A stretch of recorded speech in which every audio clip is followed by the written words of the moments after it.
about rural water and urban water, what efforts are we making and where are we putting emphasis, especially for women? Of course, definitely, yesterday I was talking about rural water somewhere in a meeting, and we realized that actually, out of the $7 billion that is released annually, $7 billion released annually for water globally, only $1 billion reaches the rural water. So that means that we still have a deficit. And our request, our demand, our articulation should be that more, at least 50%, if not 60%, should go to the rural water. So that is our job. And for Uganda, definitely, we have a program. I've got a director who manages 2 departments. One department is called rural water, another one is urban water. Urban water gets, of course, a substantial amount of money because of the heavy investment that we've got to put for tap water. For rural water, we are still relying on conventional methods like a borehole, protected spring, and the highest we have gone is about, the biggest investment is in a gravity flow water scheme, where we tap water from the mountain and reticulate it downward, and we are able to serve a number of people. So that one is somehow helping, but we are now focusing, because we have come to realize that somebody put a question on MDG, with 4 years or 3 years down the road, what can we do to fast track? So I will answer the same question as I answer number 1. So because we are left with such a short period of time, we are looking at what else can we do. Yesterday we talked about self-servicing or self-supply. That is trying to make sure that each household can actually get water. The most important thing is to get water. That's what the mayor talked about. Get water at the household. So we are looking at rainwater harvesting.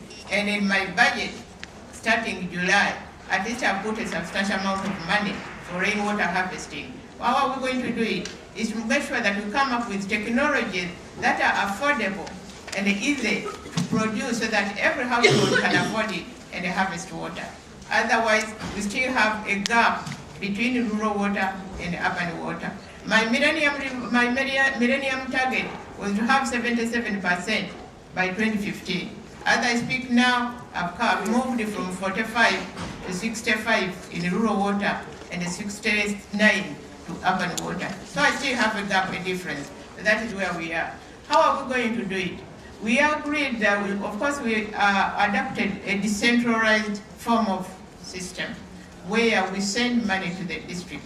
So the case of remote areas is taken care of because every remote area belongs to a district. So we send money to the district, and the district build their budget from the bottom. This is where we are talking about bottom up.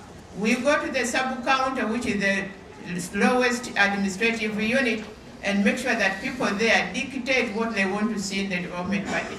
And then we build it up to the district level, then they send it to us at the center, and we submit it to finance. And once Parliament has passed the money, has passed the budget, then the money goes directly from the treasury up to the district and then to the grassroots sub-county. So in that way, the communities are able to determine where to put the protected spring or the borehole. And this time we are also factoring in the rainwater harvesting. So that way we are trying to cater for the remote areas. But we have got areas like Karamoja. She mentioned Karamoja. Yes, Karamoja is a very difficult area because of its nature, the geographical conditions there. We have tried, and in fact that is one area where we have given affirmative action. We do a lot of dams because people there are unique. They are nomads, they keep moving. So we've got to keep damming, but the nature of the soils there is so dispersive that after a year or two, the dams get washed away. So we are now looking at an alternative, actually lining the dams. And it's not a simple exercise, it requires a lot of money, but the government has committed herself to do that. So I think we are moving. Now, there was a question from the young lady, the policymaker. What are you doing about it? Yes, we have something. We have actually started the young engineers. And as the young engineer, if you're a young engineer, you already have an association.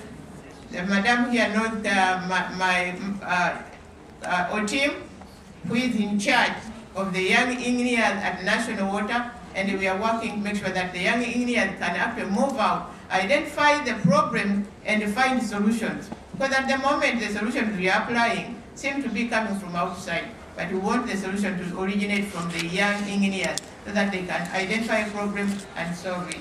On the other hand, we are also giving not those who are not young engineers the exposure to understand and appreciate the problems around them so that they can now try to conserve. We are looking at conservation of water at schools so that people know that that water they see running is actually life, so that they can learn how to protect it and use it.